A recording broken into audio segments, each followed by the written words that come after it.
Long time no see in the land of the free. Well, as you can see, while I'm waiting for my page to come up, so I can make some live comments on a few things that I think I should comment on, um, whether people like it or not. We're in a free country, aren't we? Yeah, yeah. So might as well make some comments. Um, so after carefully and this is coming from an African American perspective, seeing that mostly African American, part white, part Indian.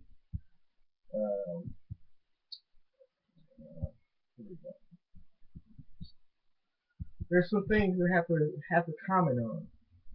Um, Most popular got to be what was said by Oprah Winfrey.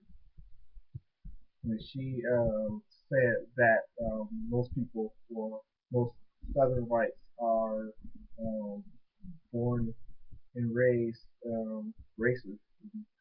They would have to die out to have any change.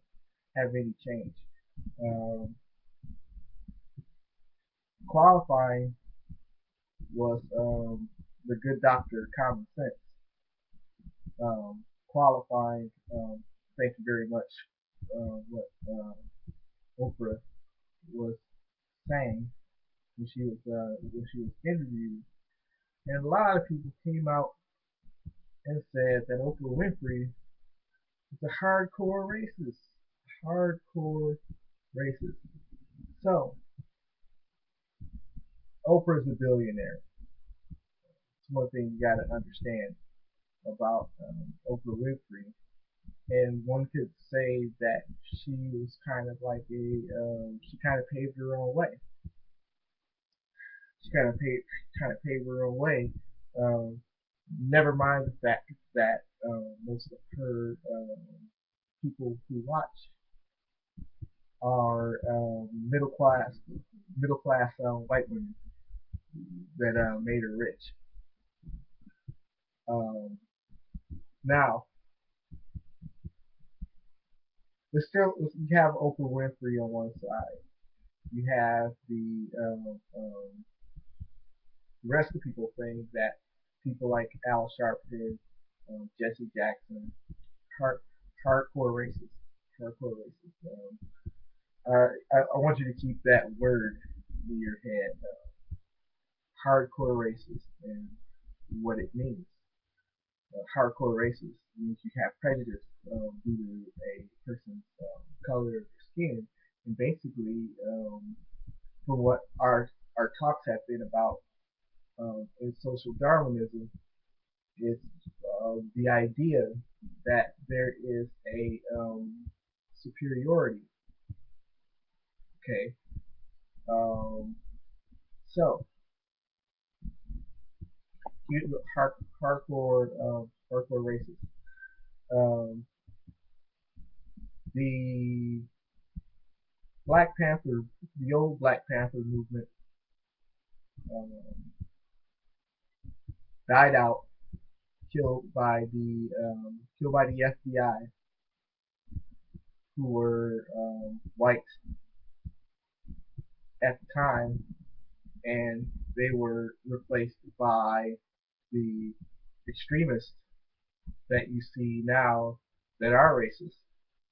Um, but kind of a funny thing happened with the Klan back then, who were, um, I would say,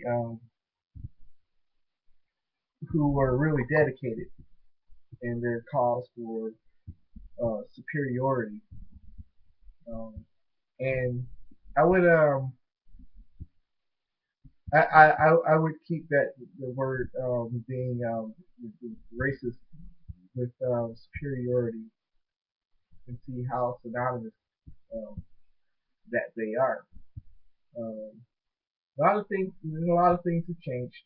A lot of things have changed, but as we learn in psychology, and somebody a good friend that I respect kind of try to make fun of the fact that Al Sharpton came out and said the blacks were having a kind of a battered woman syndrome thing. We're like, it's a real condition. It's a real condition. And you want to talk about racism or superiority and real conditions and stuff like, yeah, yeah, okay, well, again, I throw it back into their face. Who has the right to feel whatever? Who has the right to feel whatever? Now, it, let me explain the differences between the fantasies of both the races. Both the fantasy from the black race is that it's still out in the streets and still being hung, or somebody comes up and says it to your face. That's fantasy. Fantasy of the white race is that it isn't happening. Two fantasies there. I would contend there's a gray area to where one side wants to say, okay, well, it isn't happening. It isn't happening. Or as long as you put it out of your mind, it isn't happening. The other side, like, yeah, okay, see it, but we polarize our vision to what we want to see, and we polarize our memories to what we want to remember. Now, what does Oprah remember to have her talk the way that she did, the way that she did? And I remember seeing a lot of her movies. I remember seeing a lot of her movies in her mind, and the same people that would go after Oprah would go after another great icon, Whoopi Goldberg. Whoopi Goldberg. But I posted a really long word on my wall. Like I always suggest people follow my Facebook and kind of get oriented to what I'm talking about, so it doesn't sound like a bunch of babble. But I always um, um, um, um, um, um, it's kind of it's really amazing. Now the long word I posted was the legitimization, delegitimization. Kind of a difficult word to say. What is delegitimization?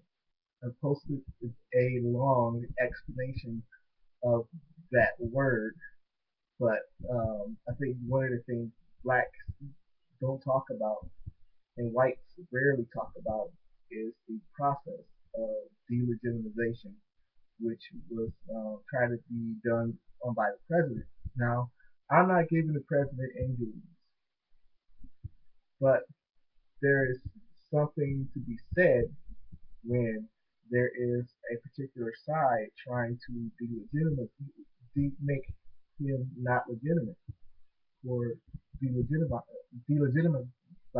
He's not the only one. I would say they're trying to make Al Sharpton not legitimate. They're trying to make Jesse Jackson not legitimate, and it's true.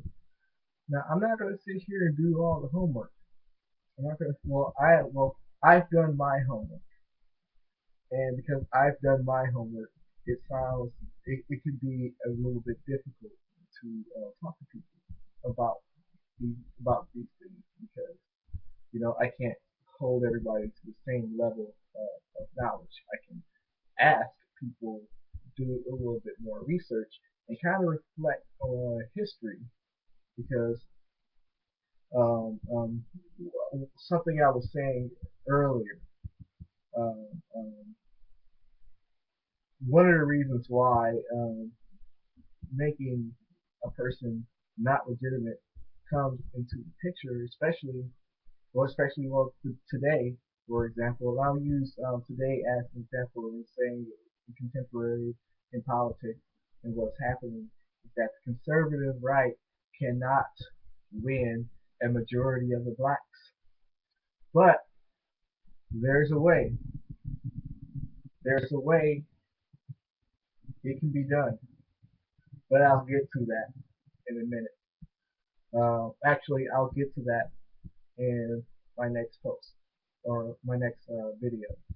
Now, um, but I will explain what the conservatives are doing now is a mistake. It is a mistake because right now you are being seen as not helping, not helping. You're being very dissident and thinking that you could that blacks should just understand. And the crazy thing is blacks do. They're not dumb. The conservatives, the very black conservatives, they understand, but for whatever reason, they don't. Um, and I'm sure they lock arms with each other, but um, a lot of them carry to the conservative doctrine as well. But